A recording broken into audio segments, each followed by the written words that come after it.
विश्वाचं कल्याण करणारा स्मशानवासी महादेव कैलासात वसलेला आहे। तसाच माझा धनगरांचा राजा माझा बाळूमामा आज आदमापुरात वसलेला आहे।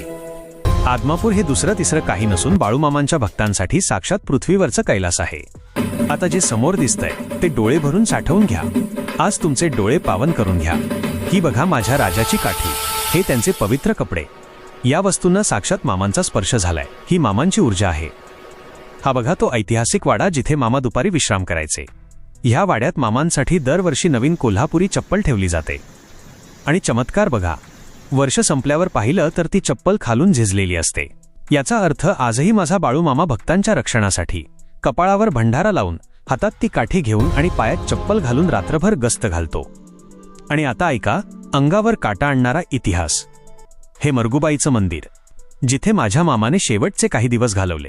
याच मंदिरापाशी बसून माझ्या मामाने समोरच्या मोकळ्या जागेकडे बोट दाखवलं होतं।